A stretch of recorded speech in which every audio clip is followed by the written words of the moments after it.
Ina ni Chloe San Jose may babala kay Kaloy nagsalita na sa pagkakaroon ng anak ni Chloe sa iba. Ayaw nang magpatalo sa katahimikan ng ina ni Chloe San Jose, ang kontrobersyal na personalidad na kasalukuyang partner ng 2 beses na Olympic gold medalist na si Carlos Yulo. Nagdesisyon siyang magsalita matapos maapektuhan ang kanilang pribadong buhay dahil sa mga isyong naglalaman ng impormasyon tungkol sa kanyang anak at sa pamilya Yulo. Nang magsimulang lumabas ang balita na tila hindi tinatanggap ng pamilya ni Kaloy si Chloe, lalo na ng kanyang ina na si Angelica Yulo, hindi na nagkaroon ng katahimikan ang buhay ni Chloe. Nagsimula ang mga hindi kanais-nais na intriga laban sa kanya, at pati ang kanyang sariling pamilya ay hindi nakaligtas sa mga pambabatikos. Nagiging tampok sa mga netizen ang kanyang mga magulang. Tinatanong kung sino ang mga nagpalaki sa kanya at bakit siya nagiging sanhi ng hidwaan sa pamilya ng kanyang partner. Ang mga usap-usapan tungkol sa di umano'y pagiging kapit-tuko ni Chloe kay Kaloy hanggang sa paglitaw ng mga hindi pagkakaintindihan sa pagitan ni Golden Boy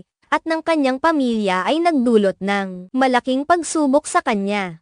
Nagdesisyon si Marie, ang tunay na ina ni Chloe, na manahimik na lamang upang mapanatili ang katahimikan at kapayapaan ng kanyang sariling pamilya. Gayunpaman, tila may mga social media pages na kumakalat ng maling impormasyon tungkol sa kanya. Ang mga pahayag na naglalabas ng negatibong aspeto tungkol sa kanya bilang ina ay hindi na nakapagbigay ng kapayapaan, kundi nagdulot pa ng karagdagang problema. Pati ang kanyang mga anak mula sa kanyang kasalukuyang asawa ay nadadamay sa mga balitang ito, at nagiging bahagi ng mga hindi makatotohanang kwento na kumakalat sa internet. Ang ina ni Chloe ay tila naisip na oras na para ipagtanggol ang kanyang sarili at ang kanyang pamilya mula sa mga mapanirang pahayag.